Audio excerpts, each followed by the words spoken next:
नमस्कार प्रिय दर्शकों, एक बार फिर आपका स्वागत है। प्रिय दर्शकों, आज की जो कहानी है वह बहुत ही रोचक और ज्ञानवर्धक है। प्रिय दर्शकों, यह कहानी है श्री विष्णु भक्त एक बूढ़ी औरत की जो रात दिन भगवान विष्णु की भक्ति में डूबी रहती है। दर्शकों, उस बूढ़ी औरत के 3 बेटे और बहुएं हैं जो बहुत ही दुष्ट है। वे सब मिलकर बूढ़ी औरत को बहुत सताते थे। प्रिय दर्शकों, बूढ़ी चिड़िया ने बताया कि जो भी इंसान किसी भी भक्त को सताता है या उसे परेशान करता है, उसे वह क्या दंड देते हैं, क्या सजा देते हैं। दर्शकों, इसके साथ ही इस वीडियो में आप जानेंगे कि उन तीनों बहुओं को किस पाप के कारण कुतिया बनना पड़ा।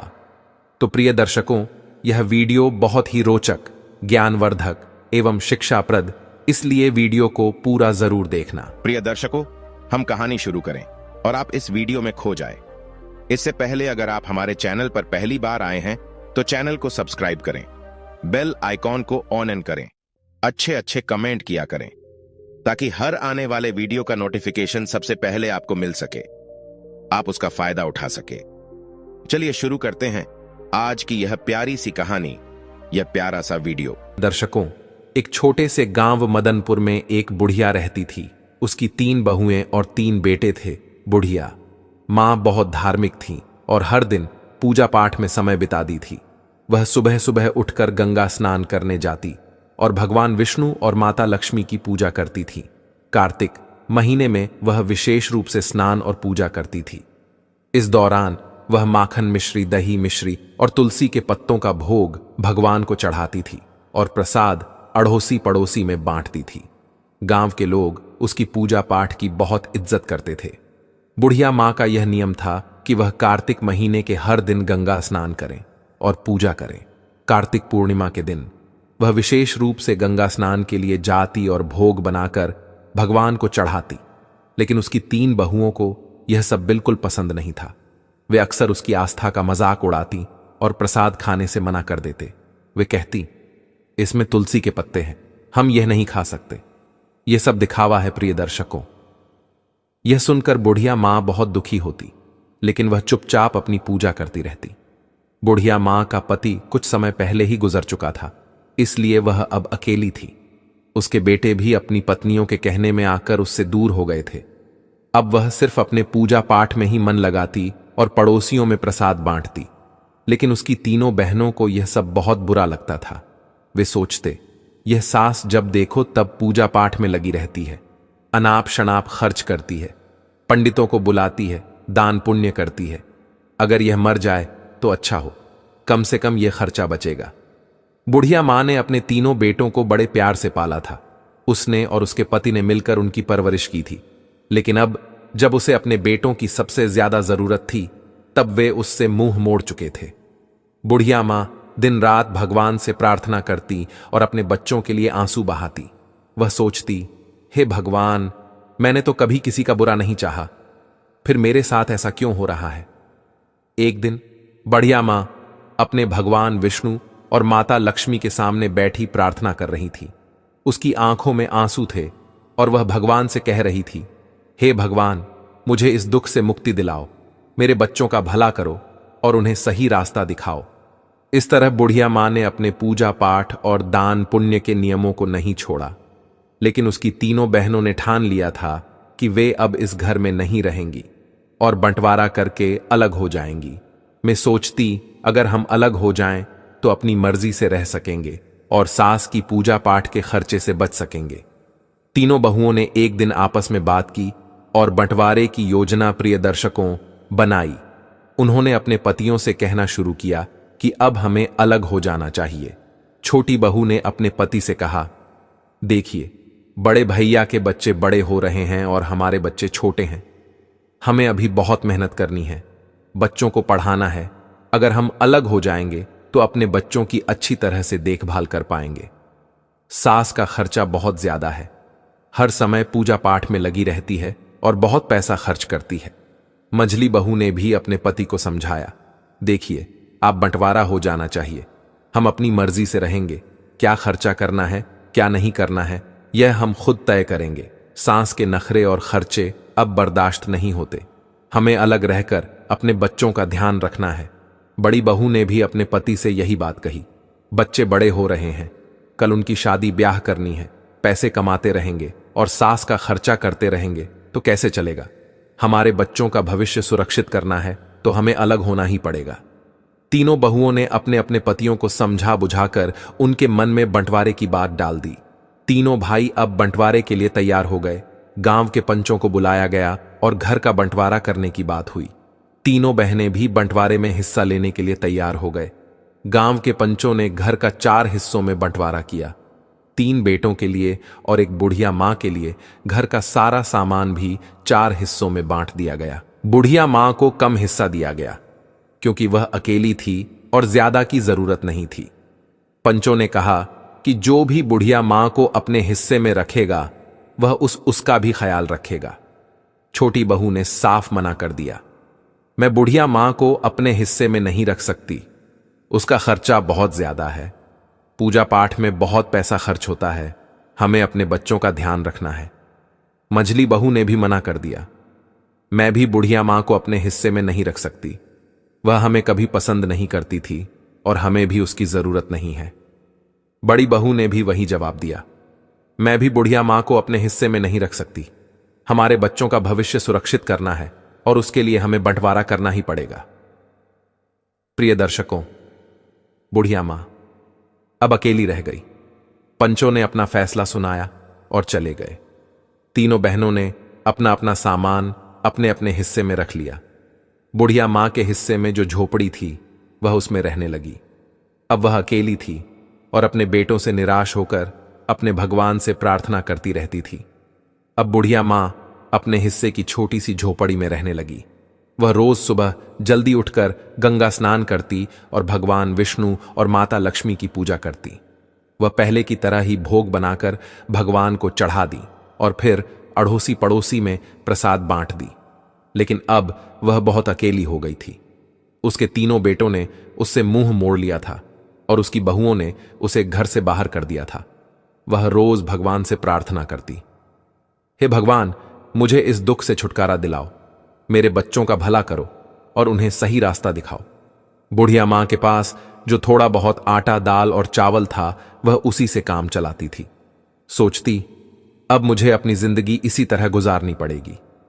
मेरे बच्चों ने मुझे छोड़ दिया है, लेकिन मैं भगवान की भक्ति नहीं छोड़ूंगी। उसकी भक्ति में कोई कमी नहीं आई। वह हर रोज तुलसी के पत्तों से भगवान का पूजन करती और पड़ोसियों को प्रसाद देती। एक दिन जब बुढ़िया मां अपनी झोपड़ी में बैठी रो रही थी, प्रिय दर्शकों, तभी एक युवक आया। उसने दरवाजा खटखटाया।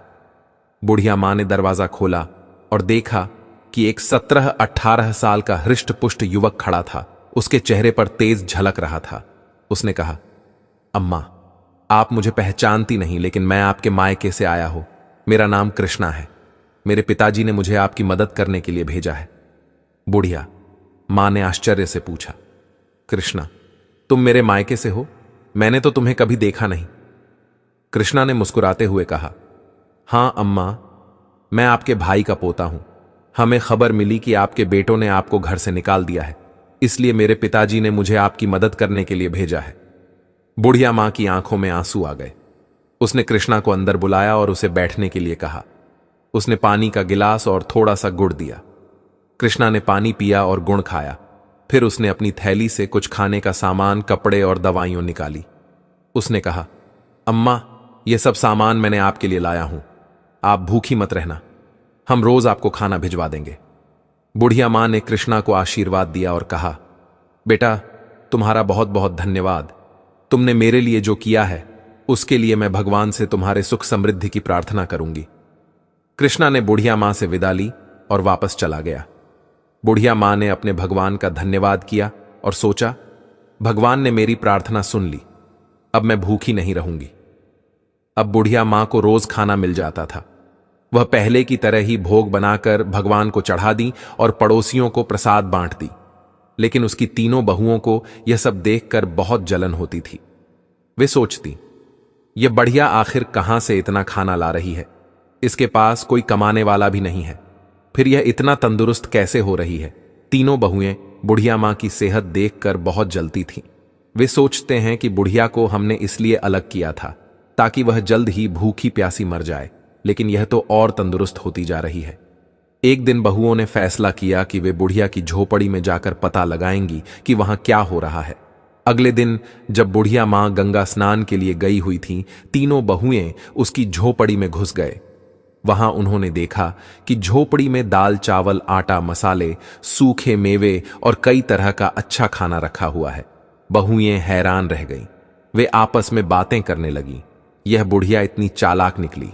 हमें लगता था कि यह भूखी प्यासी मर रही है, लेकिन यहां तो हर चीज का भंडार है। बड़ी बहू ने कहा, इसने जरूर हमारे घर से चोरी करके यह सब जमा किया है। हम काम में लगी रहते थे और यह चोरी चोरी अपना घर भरती रही। अब इसे सबक सिखाना होगा। मझली बहू ने कहा, हां, हमें इसे मजा चखाना चाहिए। देखते हैं कि इसने यहां क्या क्या जमा किया है। छोटी बहू ने भी सहमति जताई। सही कहा, हमें इसके खिलाफ कुछ करना होगा। प्रिय दर्शकों, तीनों बहुएं झोली भर भर कर सामान अपने घर ले जाने लगे। जैसे ही उन्होंने खाने का सामान उठाया, उन्होंने देखा कि उसमें तुलसी के पत्ते हैं। गुस्से में आकर उन्होंने तुलसी के पत्ते नाली में फेंक दिए। यह देखकर वे और भी क्रोधित हो गईं और सामान उठाकर बाहर फेंकने लगी। तभी एक अजीब घटना घटी। तीनों बहुओं ने देखा कि उनके हाथ पैर धीरे धीरे कुत्ते के पंजों में बदलने लगे। वे डर गईं और चिल्लाने लगी, लेकिन कोई उनकी मदद नहीं कर पाया। कुछ ही पलों में तीनों हुए कुतिया बन गई। गांव में हड़कंप मच गया। बच्चों और पतियों ने जब यह देखा तो वे हैरान रह गए। बच्चे चिल्लाने लगे, मम्मी कुतिया बन गई है, पापा देखो मम्मी को क्या हो गया। तीनों बहुओं के पति समझ नहीं पा रहे थे कि यह कैसे हुआ। उन्होंने कोशिश की कि कुतिया को घर से बाहर भगाएं, लेकिन वे घर छोड़ने को तैयार नहीं थीं। वे अपनी भाषा में कुछ समझाने की कोशिश कर रही थीं, लेकिन कोई उनकी बात नहीं समझ पा रहा था। बच्चे रो रहे थे और पतियों को भी रोना आ रहा था। उन्होंने अपने बच्चों को संभालते हुए कहा, चलो अब कुछ नहीं किया जा सकता, हमें मां का इंतजार करना होगा, शायद वही कुछ हाल बता सकें। गांव के लोग भी इकट्ठा हो गए और सोचने लगे कि यहां अनहोनी कैसे हुई। सबने बुढ़िया मां की वापसी का इंतजार करने का फैसला किया। बुढ़िया मां को अब अपने रोज के जीवन में थोड़ी राहत मिल रही थी। कृष्णा रोज खाना लाकर रख जाता था और बुढ़िया मां भगवान का भोग लगाकर पहले की तरह प्रसाद बांटती थी, लेकिन उसे इस बात का कोई अंदाजा नहीं था कि उसके घर में क्या हो रहा है। उसे यही लगता था कि सब कुछ पहले जैसा ही चल रहा है। इधर तीनों बहनें कुतिया बनकर घर के आंगन में बैठी थीं।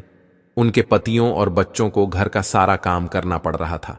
वे बहुत परेशान थे और अपनी मां की वापसी का इंतजार कर रहे थे। गांव के लोग भी इस अजीब घटना से हैरान थे। हर कोई यही कहता था कि यह सब बढ़िया मां की भक्ति और उसकी तपस्या का फल है। एक दिन गांव के कुछ लोगों ने बुढ़िया मां को गंगा स्नान के लिए जाते देखा। उन्होंने सोचा कि अब उसे सारी बात बतानी चाहिए। वे उसके पास गए और बोले, माई तुम्हारे घर में कुछ अजीब हो रहा है, तुम्हारी तीनों बहनें कुतिया बन गई हैं। बुढ़िया मां को यह सुनकर बहुत आश्चर्य हुआ। उसने सोचा कि यह कैसे संभव हो सकता है। उसने तुरंत गंगा स्नान किया और घर की ओर लौट पड़ी। उसके दिल में बहुत सारी आशंकाएं थीं। उसने भगवान से प्रार्थना की, हे भगवान, मेरे घर की रक्षा करना और मेरे बच्चों को सही रास्ता दिखाना। जब बुढ़िया मां घर पहुंची तो उसने देखा कि गांव के लोग उसके घर के सामने इकट्ठा थे। उसने पूछा, क्या हुआ, यहां इतनी भीड़ क्यों लगी है? गांव वालों ने उसे सारी घटना बताई। बुढ़िया मां ने अपने बेटों को बुलाया और पूछा, यह सब कैसे हुआ? तुम लोगों ने क्या किया? बेटों ने रोते हुए अपनी मां को सारी कहानी सुनाई। उन्होंने कहा, मां, हमसे बहुत बड़ी गलती हो गई। हमारी पत्नी ने तुम्हारे सामान को नाली में फेंक दिया था और उसी समय भी कुतिया बन गई। अब हमें नहीं पता कि उन्हें कैसे ठीक करें। बुढ़िया मां ने अपने बेटों को दिलासा दिया और कहा, भगवान सब ठीक करेंगे, तुम लोग घबराओ मत। बुढ़िया मां ने अपने भगवान से प्रार्थना की और उनसे समाधान मांगा। उसने सोचा कि शायद किसी साधु बाबा के पास इसका समाधान हो सकता है। प्रिय दर्शकों, उसी समय एक साधु बाबा गांव में आए। बुढ़िया मां ने उन्हें अपने घर बुलाया और सारा हाल बताया। साधु बाबा ने ध्यान से सारी बातें सुनी और कहा, यह सब तुम्हारी भक्ति और तपस्या का फल है, लेकिन चिंता मत करो, इसका उपाय भी है। बढ़िया मां ने पूछा, बाबा कृपया मुझे उपाय बताएं, मैं अपने बच्चों को इस हालत में नहीं देख सकती। साधु बाबा ने कहा, तुम्हें कार्तिक महीने में विशेष पूजा करनी होगी। तुम्हारे स्नान के पानी से तुम्हारी बहुओं को नहलाना होगा और ब्राह्मणों को भोजन कराकर उनके झूठे भोजन को बहुओं को खिलाना होगा। इससे वे अपने असली रूप में वापस आ जाएंगी। बुढ़िया मां ने साधु बाबा को धन्यवाद दिया और अपने बेटों को यह उपाय बताया। बेटों ने कहा, मां, हम तुम्हारी हर बात मानेंगे।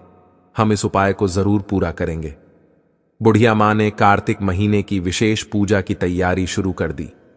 उसके तीनों बेटे और गांव के लोग भी इस पूजा में मदद करने लगे।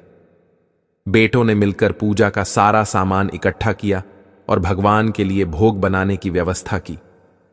हर सुबह बुढ़िया मां गंगा स्नान के लिए जाती और स्नान के पानी को एकत्रित करती।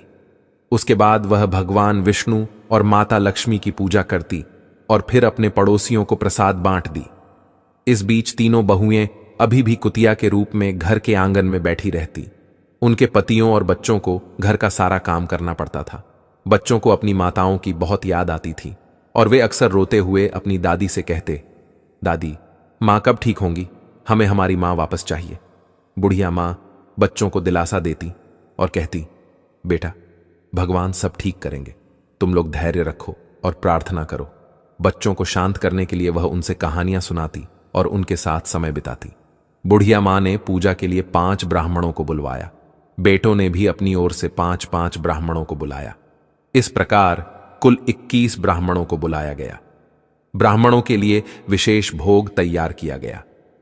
कार्तिक पूर्णिमा का दिन आया और बुढ़िया मां ने अपने बेटों की मदद से ब्राह्मण भोज की तैयारी की।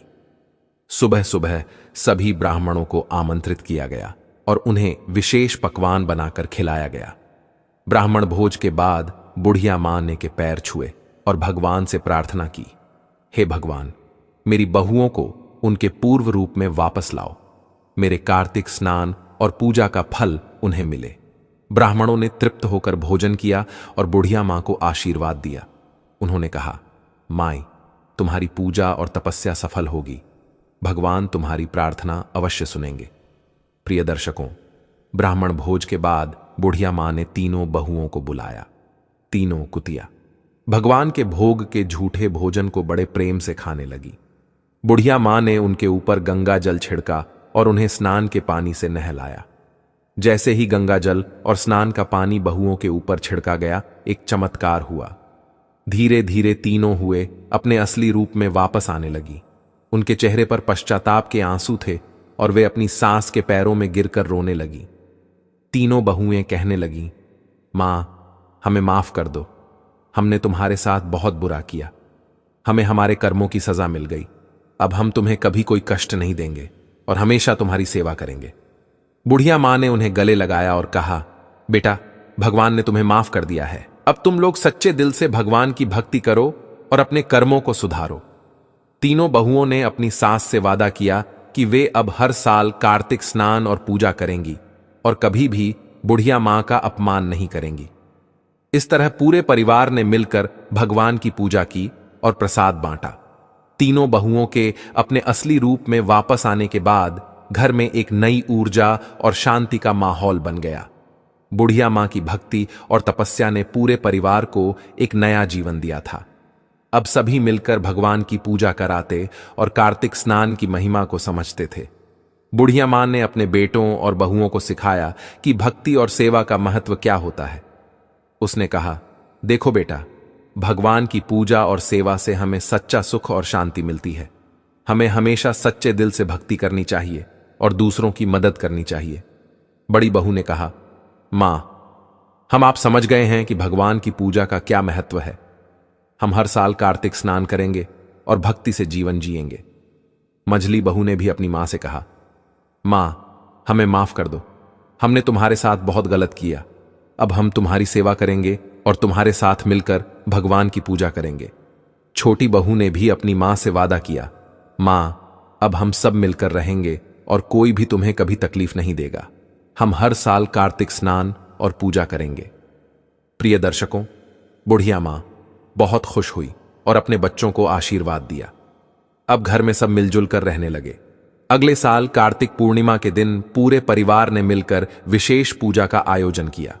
घर को सजाया गया और भगवान विष्णु और माता लक्ष्मी की विशेष आराधना की गई। तीनों बहुएं सुबह सुबह उठकर गंगा स्नान के लिए गईं और स्नान के बाद भगवान का भोग तैयार किया। बुढ़िया माँ ने सभी को सिखाया कि कैसे तुलसी के पत्तों का उपयोग करना है और भगवान का भोग लगाना है। उसने कहा, तुलसी के पत्तों में दिव्य शक्ति होती है और भगवान को यह बहुत प्रिय है। हमें सच्चे मन से पूजा करनी चाहिए और भगवान का भोग लगाना चाहिए। तीनों बहुओं ने पूरी श्रद्धा के साथ पूजा की और भगवान का भोग लगाया। उसके बाद सभी ने मिलकर प्रसाद बांटा और गांव के लोगों को भी बुलाया। गांव के लोग भी बुढ़िया मां की भक्ति और तपस्या की तारीफ करने लगे। भगवान की कृपा से अब परिवार में सुख और समृद्धि आने लगी। तीनों भाइयों का व्यापार अच्छा चलने लगा और घर में खुशियों का माहौल बन गया। अब तीनों बहुएं भी अपनी सास की सेवा में लगी रहती और हर काम में उनकी मदद करती। तीनों भाइयों ने भी अपनी मां से वादा किया कि वे अब कभी भी उसे अकेला नहीं छोड़ेंगे और हमेशा उसकी सेवा करेंगे। वे सब मिलकर हर त्योहार और विशेष अवसरों पर भगवान की पूजा करते और प्रसाद बांटते। बुढ़िया मां का जीवन अब पूरी तरह से बदल चुका था। उसकी भक्ति और तपस्या ने पूरे परिवार को एक नई दिशा दी थी। अब सब मिलकर भगवान की आराधना करते और जीवन में सुख शांति बातें। एक दिन बुढ़िया मां ने अपने बच्चों और बहुओं को बुलाकर कहा, बेटा, भगवान ने हमारी प्रार्थना सुनी है और हमें सुख शांति दी है। अब हमें हमेशा सच्चे मन से उनकी भक्ति करनी चाहिए और दूसरों की मदद करनी चाहिए। इससे हम सारा जीवन सुखमय बनेगा। प्रिय दर्शकों, तीनों बहू और बेटों ने अपनी मां की बात मानी और हमेशा भगवान की भक्ति और सेवा में लगे रहे। अब घर में हमेशा खुशियों का माहौल बना रहता और सब मिलजुल कर रहते। इस तरह बुढ़िया मां की भक्ति और तपस्या ने पूरे परिवार को एक नई दिशा दी और भगवान की कृपा से उनके जीवन में सुख शांति और समृद्धि आ गई। प्रिय दर्शकों, इस कहानी से हमें यह सीखने को मिलता है कि भक्ति, सेवा और सच्चे मन से की गई प्रार्थना हमेशा फलदायी होती है। भगवान अपने भक्तों की सच्ची भक्ति को कभी निराश नहीं करते और उन्हें सुख शांति और समृद्धि का आशीर्वाद देते हैं। प्रिय दर्शकों, हमारी आज की कहानी यहां समाप्त होती है। हम उम्मीद करते हैं कि आपको हमारी आज की यह कहानी, आज का यह वीडियो पसंद आया होगा और आप इससे ढेर सारी प्रेरणा लेंगे। मिलते हैं अगली ज्ञान चर्चा के साथ अगले वीडियो में। तब तक के लिए नमस्कार, धन्यवाद।